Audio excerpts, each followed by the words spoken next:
दोस्तों, कहने को तो 2 कदम का फासला होता है, मगर पहुंचते पहुंचते बहुत देर हो जाती है। यानी रास्ते खत्म हो जाते हैं मगर फासले खत्म नहीं होते, सांसें खत्म हो जाती हैं मगर जिंदगी खत्म नहीं होती। हर सफर का आखिर है, एक मंजिल है, मगर कुछ गलत जहन लोग, कुछ जुनूनी लोग, कुछ गलत लोग ना तो खुद कहीं पहुंचते हैं, ना आपको पहुंचने देते हैं, ना खुद कुछ हासिल करते हैं, ना आपको हासिल करने देते हैं, ना खुद कोई मंजिल पाते हैं, ना आपको कोई मंजिल पाने देते हैं। सिसकती जिंदगी एक खौफ और फिर इम्तिहान क्या क्या, तुम्हारे जुल्म के फैले हुए हैं सब निशान क्या क्या। वो बस 2 दिन की ब्याही थी जिसे बेवा बना डाला, सिसक के कहती है जालिम से उसकी चूड़ियां क्या क्या। तुम्हें तुम्हारी ही कब्रों में हम तो दफन कर देते, तुम्हें इमदाद देते थे फरेबी तालिबान क्या क्या। वो एक बेबस परिंदा था जिसे तुम घेर बैठे थे, अजाब ढाएगा तुम पर भी एक दिन आसमां क्या क्या। अजाब ढाएगा तुम पर भी एक दिन आसमां क्या क्या। अजाब ढाएगा तुम पर भी एक दिन आसमां क्या क्या। दोस्तों, आज हमारे बीच चंद ऐसी जिंदगियां मौजूद हैं जिन्हें हवाई लुटेरों की बदौलत बहुत तवील, बहुत तारीक, बहुत खतरनाक सफर से गुजरना पड़ा। आइए सबसे पहले मुलाकात करें अनिल खुराना साहब से, जो उस दिन उस बदकिस्मत जहाज IC-814 में मौजूद थे और जिन्होंने जिंदगी और मौत को करीब से देखा है।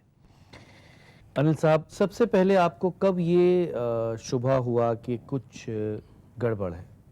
जिस सीट पर था मैं, मेरे आगे जो पैसेंजर थे, जब हमें खाना सर्व किया गया या ड्रिंक सर्व की गई तो बार बार उनकी सीट हिलती थी और झुक कर वो नीचे देख रहा था कहीं। अच्छा। तो हिलने से 2-1 बार प्यार से हमने उसको बोला भी है, कुछ थोड़ा रुखेपन से भी मैं बोला, लेकिन उन्होंने एक बार भी पीछे मुड़कर नहीं देखा। और मैं और मेरे ब्रदर इन लॉ आपस में बातें करने लग पड़े और ऑल ऑफ सडन हमने देखा कि वही आगे के पैसेंजर से शायद जो मास्क डाल के, एक के हाथ में पिस्टल थी और एक के हाथ में मेरा कल नाइफ थी। What was your first reaction? पहला रिएक्शन यही था, मैंने अपने ब्रदर इन लॉ को बोला, मैंने कि आज काम हो गया। फिर हम लोगों को सबको धकेल कर पीछे वाले सेक्शन में ले जाके बैठा दिया गया और आपसे कहा गया कि अपने अपने सीट पे बैठने के बाद अपने मुंह, अपने सिर नीचे घुटनों में ले जाएं और सर घुटनों में ले जाएं। कितनी देर के बाद आपकी हालत खराब होने लग गई? तबीयत तो कुछ घंटों बाद खराब हो चुकी थी मेरी, क्योंकि मॉर्निंग में इंसुलिन का डोज लेके मैं चला था और इवनिंग में मुझे दोबारा चाहिए, प्लस जो अपने सिर को घुटने के बीच में रखना पड़ा, कुछ अनईजीनेस फील करने लग पड़ा मैं, और फिर ब्लड वॉमिट भी हुआ। फिर आपको वो हॉस्पिटल ले गए? जिस जगह पर वो लेके गए कोई हॉस्पिटल नहीं, it was a totally lonely building होगा, उस जगह में था ही कुछ नहीं वहाँ। मेरे सामने उन्होंने लाइट जलाई है वहाँ और मुझे बार बार सिर्फ यही इंतज़ार करने को बोला कि डॉक्टर आ रहा है, लेकिन मेरा कल 2-2.5 घंटे तक भी डॉक्टर कोई नहीं था वहाँ। और हर 10 मिनट 15 मिनट बाद मुझे खून की उल्टियाँ होती थी, क्योंकि जो इंजेक्शन उन्होंने दिया भी था वो भी मुझे सूट नहीं कर रहा था। ऐसा भी सुना जाता है कि आपने कहा था कि जब तक मेरे साथ जो बिल्कुल मेरा साथी है उसे आप नहीं छोड़ेंगे, बिल्कुल, तब जब तक उनको नहीं छोड़ेंगे। मैं रिहाई नहीं चाहता। नहीं, उन्होंने रिहाई की तजवीज़ रखी थी आपके सामने? रिहाई की रखी थी, तो उनसे एक ही वादा लिया था कि मैं नीचे अगर जाऊंगा तो आप मुझे ऊपर वापस आने देंगे। ऐसा कौन सा वक्त आया जब आपने सोचा अनिल साहब कि अब मौत के दरवाजे पे आपने दस्तक देनी शुरू कर दी, या मौत ने आपके दरवाजे पे दस्तक दे दी? तो मेरे जो ब्रदर इन लॉ थे, जब दोबारा इन्होंने मुझे नीचे उतारा, वन ऑफ द हाईजैकर्स, उसने सिर्फ 2 मिनट का टाइम दिया था कि आपको 2 मिनट का टाइम दे रहा हूँ, उसके दरमियान आप इनको उठाइए, तैयार कीजिए और प्लेन के दरवाजे पे ले आए, नहीं तो मैं गोली मार दूंगा। उस वक्त थोड़ा सा खौफ मुझे हुआ और मैं भी शायद फटाफट उठ के और गेट की तरफ भाग लिया। सबसे ज़्यादा किसे मोहब्बत करते हैं आप? वैसे तो मेरी बीवी बैठी है यहाँ, अगर मैं उनके खिलाफ बोलूँगा तो वापसी पे झगड़ा होगा। आपने खिलाफ तो बोल ही दिया। मैं सबसे ज़्यादा अपने बेटे के बारे में मैंने सोचा था। जी। He was in college. मन में बार बार ख्याल आता था कि छोटी सी उम्र में मेरे बाद वो कैसे ज़िंदगी बसर करेगा या इसको कैसे लेगा, अच्छा बनेगा कि क्या बनेगा। जब आप ठीक ठाक हिंदुस्तान पहुंचे, सबसे पहले कौन मिला आपको? सबसे पहले मेरा बेटा ही मुझे मिला। क्या कहा आपने? कुछ ऐसे वर्ड्स उस वक्त थे ही नहीं।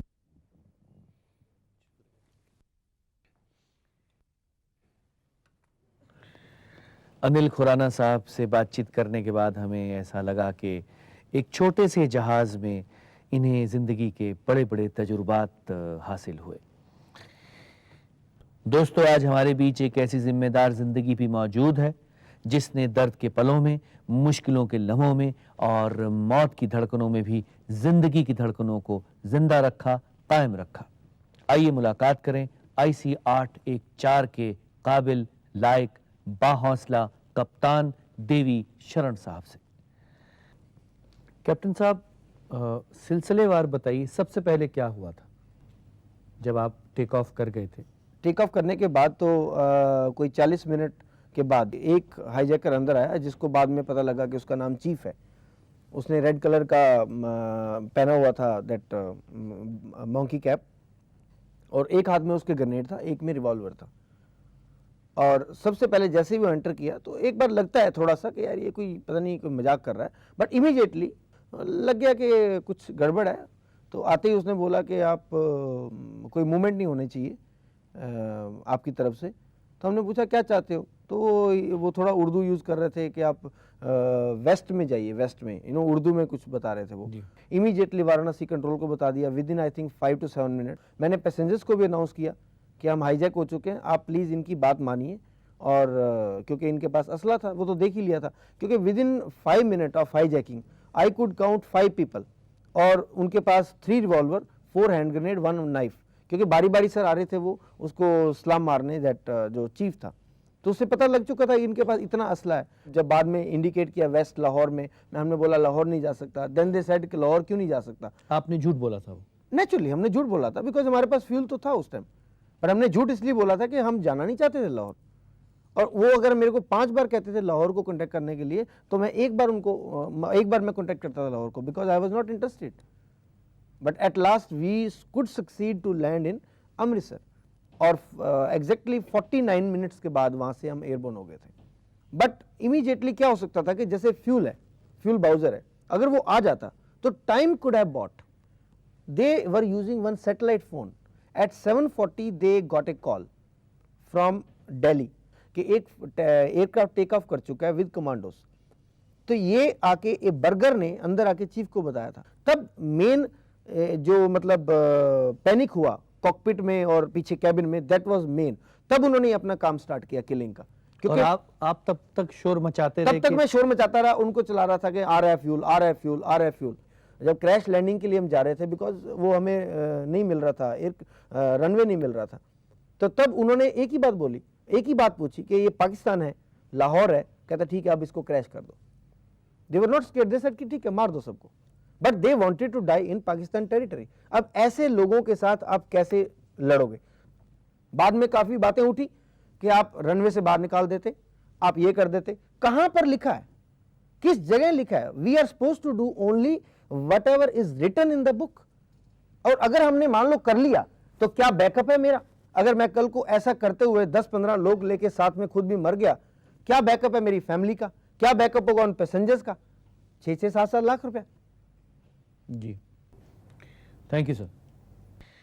दोस्तों, इंतजार अजीबो गरीब शय है, इंतजार खूबसूरत शय है, इंतजार हसीन शय है, इंतजार मजेदार शय है, मगर इसके साथ साथ इंतजार जालिम भी है, इंतजार सितमगर भी है, इंतजार मुश्किल भी है, इंतजार दर्द भी है, इंतजार सजा भी है। और अगर ये इंतजार हर पल मौत का पल हो, ये इंतजार हर आहट दर्द की आहट हो, ये इंतजार हर लम्हा मुश्किल का लम्हा हो, तो यही इंतजार बेचैनी बन जाता है, बेकसी बन जाता है, बेबसी और दर्द बन जाता है। दोस्तों, हमारे बीच एक ऐसी जिंदगी भी मौजूद है जिनकी सांसों के दरवाजे तक मौत ने दस्तक दी थी।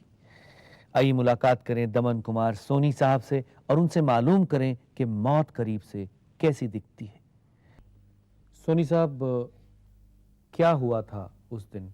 जब प्लेन हाईजैक हुआ तो एक एयर होस्टेस को पीछे से थोड़ा सा साइड से लिए हुए हाईजैक करते, जो एक हाथ में उनके पिस्टल, एक हाथ में उनके हैंड ग्रेनेड, इस तरह की कुछ हरकत सी देखी तो कुछ 1-2-4 सेकंड के लिए तो बड़ा अजीब सा लगा, शायद कोई पागल आदमी कुछ मिसबिहेव कर रहा है एयर होस्टेस के साथ।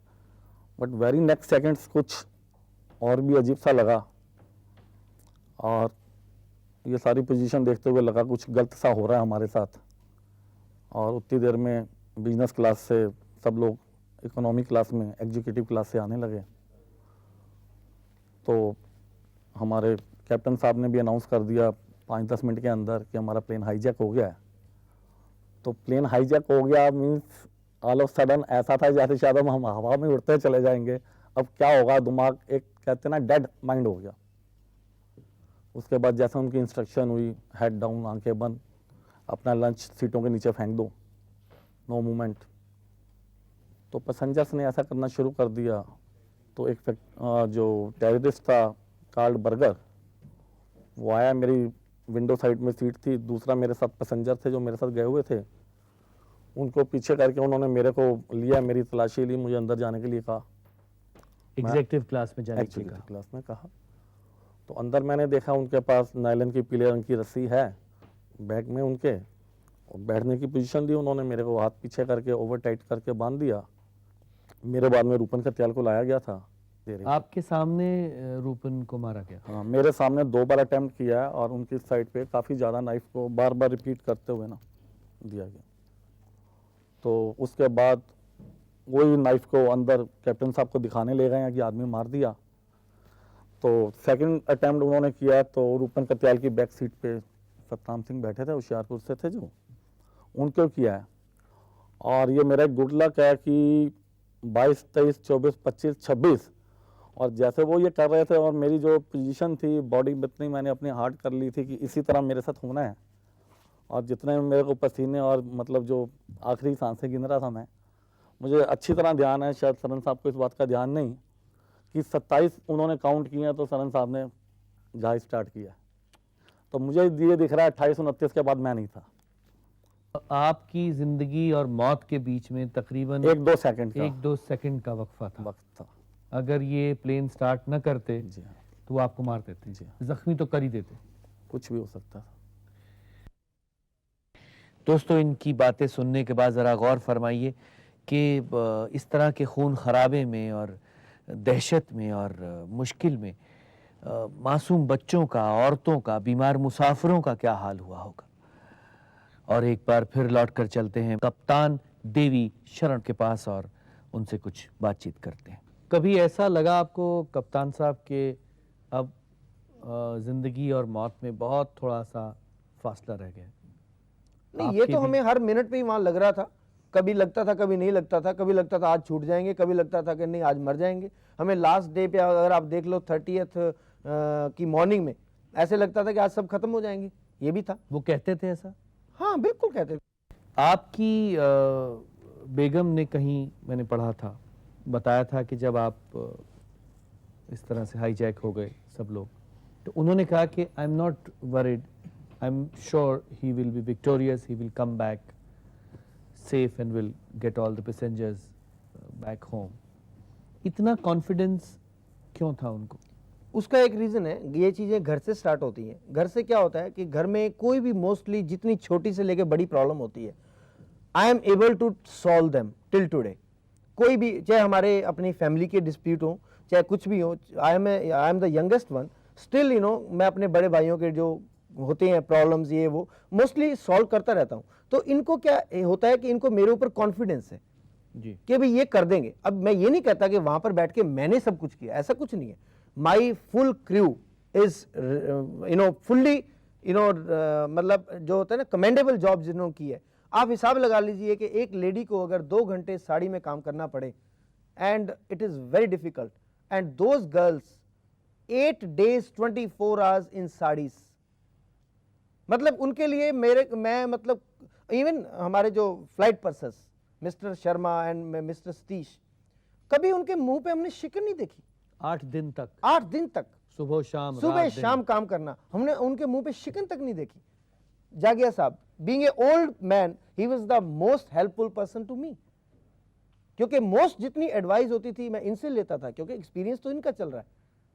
और इवन जितने हमारे पैसेंजर थे, very very cooperative, very very cooperative. इन्होंने भी मतलब it was I would say team work, सबने मिलकर जिस तरीके से अपनी अपनी जानें बचाई हैं, बस उसी का नतीजा है कि मैक्सिमम लोग बच के आ गए हैं। Thank you sir. दोस्तों, हमारे बीच बदनसीब, बदकिस्मत, पुरदर्द वालिद भी मौजूद हैं, जिन्होंने जब अपने जवान बेटे को अलविदा कहा था तो ख्वाब में भी ये नहीं सोचा था कि अब वो दोबारा उनसे कभी नहीं मिलेंगे, कभी रूबरू नहीं होंगे उनसे, कभी उन्हें गले से नहीं लगा पाएंगे। जी हाँ, हमारे बीच मौजूद हैं मरहूम रुपिन कत्याल के अब्बा हुजूर। आइए उनसे मुलाकात करें। कत्याल साहब, आखिरी बार आपने रुपिन को कब देखा था? एयरपोर्ट पे छोड़ के आए थे सर। कितने दिन में लौटने वाले थे वो लोग? 22 तारीख को लौटना था। कब आपको पहली बार पता चला कि ये प्लेन हाईजैक हो चुका है? 24 तारीख को शाम को रिसीव करने के लिए गए 5 बजे। 6 साढ़े 6 बजे तक कोई इन्फॉर्मेशन नहीं थी। उसके बाद 6:30 बजे टीवी पे दिखाया कि प्लेन हैज बीन हाईजैक्ड। आपको किसी वक्त ये लगा कि ये इतना बड़ा हादसा हो जाएगा? ऐसा तो नहीं लगा कि ऐसा हो जाएगा, but this situation was very tense throughout the night. We were all at the airport. हर चीज में, हर बात में ख्याल आता है। टीवी तक नहीं देखा जाता कि अब किसके लिए। बहुत प्यार करते थे आप उससे? हर माँ बाप करता है अपने बच्चे को।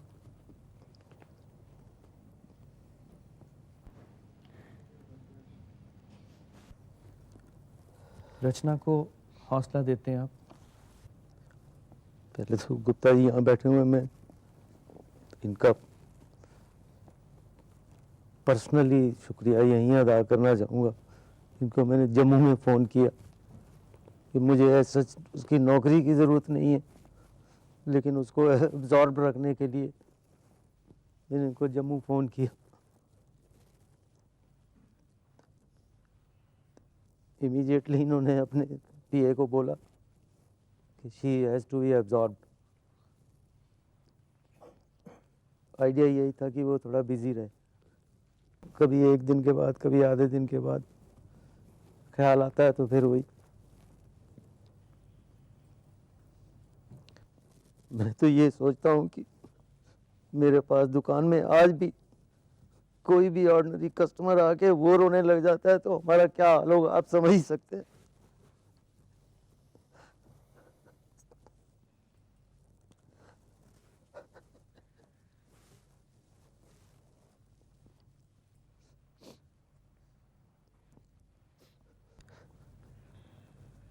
बीस दिन में हमारी दुनिया हो जाए।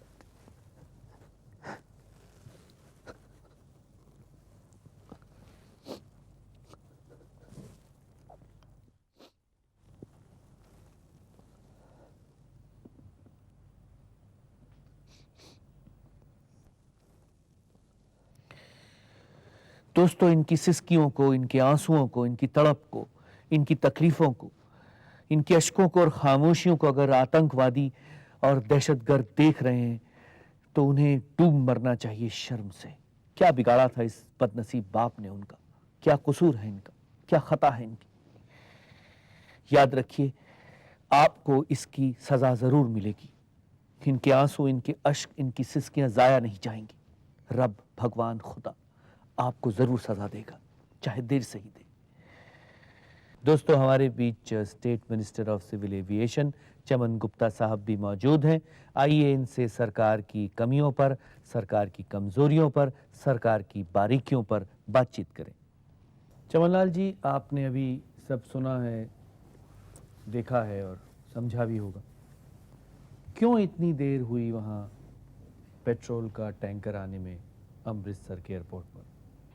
दो ही मकसद थे कि बार बार कैप्टन शरण की तरफ से जो मैसेज आ रहा था और सब ने जो महसूस किया कि अमृतसर के अंदर जो हमारा हवाई जहाज़ उतरा है वो इसीलिए उतरा है कि इनके पास पेट्रोल की कमी है।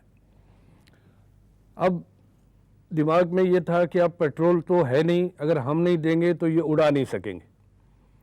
दूसरी जो चिंता थी वो यही थी कि भाई इनकी तरफ से जो मैसेज था कि उनके पास हर तरह के वेपन्स हैं और उन वेपन्स को देखते हुए सबको लग रहा था कि वो किसी भी समय इस हवाई जहाज़ को उड़ा सकते हैं। अब उस मकसद को ध्यान में रखते हुए और ये जानते हुए ये सोच बना करके कि अब ये जहाज़ यहीं पर टिकेगा और जब तक कि हम अपने कमांडोज वगैरह वहाँ पर भेज करके जो भी एक्शन लेना होगा वो ले लें। लेकिन मैं समझता हूँ कि अंदाजे की कुछ गलती रही। चमनलाल जी, अंदाज़ा क्यों लगाया गया? प्लेन जब पेट्रोल डालकर उड़ता है तो अंदाज़ा लगाने की ज़रूरत ही नहीं, वो तो मालूम है कि इतने लीटर प्लेन पेट्रोल आप होगा। जानते हैं कि काठमांडू से उड़ा था। काठमांडू में इन्होंने कितना फ्यूल लिया है, जितना फ्यूल इनके पास था दिल्ली से उस पर से अंदाजे लग रहे थे।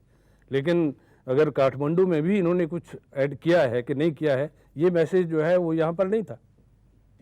इस हादसे के बाद क्या पैसेंजर्स को कोई मुआवजा दिया गया या दिया जाएगा? देखिए, ये तो मामूली चीज़ है, हर सरकार करती है, मुआवजा देने में तो किसी को कोई दिक्कत नहीं है। प्रश्न इतना ही था कि ये जो हादसे हैं ये बार बार ना हों, इसके लिए कुछ सोचा जाए और उसके लिए मैं समझता हूँ सरकार बड़ी गंभीरता से सोच रही है। और क्या चेंजेस आए हैं एक एयरप्लेन में, या उसकी सिक्योरिटी के लिए या उसकी हिफाजत के लिए? सिक्योरिटी के लिए तो हमने मतलब इमीडिएटली आपने देखा होगा, जहाँ तक हमारे एयरपोर्ट्स का संबंध है वहाँ तो हमने पूरी अच्छी व्यवस्थाएं की हैं। हर जहाज़ के अंदर जो सेंसिटिव रूट्स थे वहाँ पर हमने एयर मार्शल्स रखे हैं, कमांडोज रखे हैं जहाज़ के अंदर। हालांकि ये बड़ा क्लियर कर दिया गया है कि ये कमांडोज जो हैं ये एक्ट उसी वक्त करेंगे जब जहाज़ जो है वो ग्राउंड पर आएगा। एयर में इस जहाज़ का कोई भी जहाज़ होगा उसका कमांडर हमारा जो कैप्टन है वही रहेगा। चमनलाल जी, क्या आपको नहीं लगता कि जो 8 दिन कैप्टिविटी में ये लोग रहे, कुछ कहीं सरकार की तरफ से नेगोशिएशंस में भी कमी थी या कोई तुर्शी थी? नहीं, नेगोशिएशंस में तो कहीं कमी नहीं रही है, पूरा यत्न किया है और पूरी सरकार उन दिनों में इसी विषय के ऊपर अपनी पूरी एनर्जी लगा रही थी। लेकिन सर्कमस्टांसेस कुछ ऐसे बने हैं कि जहाज़ जो है वो जा कर के ऐसी फील्ड पे, ऐसी भूमि पे जाके उतरा है कि जिनके ऊपर कोई किसी का चल ही नहीं सकता था। अब तालिबान की सरकार और आज तक हमने उसको रिकग्नाइज नहीं किया था। अब उसके साथ नेगोशिएट करना आप समझ सकते हैं कि उन हालात के अंदर कितना मुश्किल था। लेकिन इसके बावजूद भी अपनी तरफ से जितनी जो इंटरनेशनल पावर्स हैं उनको भी हमने इन्वॉल्व करने की कोशिश की है और ऑन नेशनल लेवल के ऊपर तो कोई कसर हमने रखी नहीं। डिसाइड कर लिया कि हमको पैसेंजर्स की जान बचानी है। अब उसके लिए कितनी हम मिनिमम कीमत दे सकते हैं, उसके लिए बाकायदा नेगोशिएशन चलती रही और अल्टीमेटली हमने 3 लोगों को छोड़ा। Thank you sir. मैं चाहूँगा कि हम लोग कुछ लम्हों के लिए सर झुका के खामोश होके रुपिन साहब को श्रद्धांजलि दें। Thank you very much.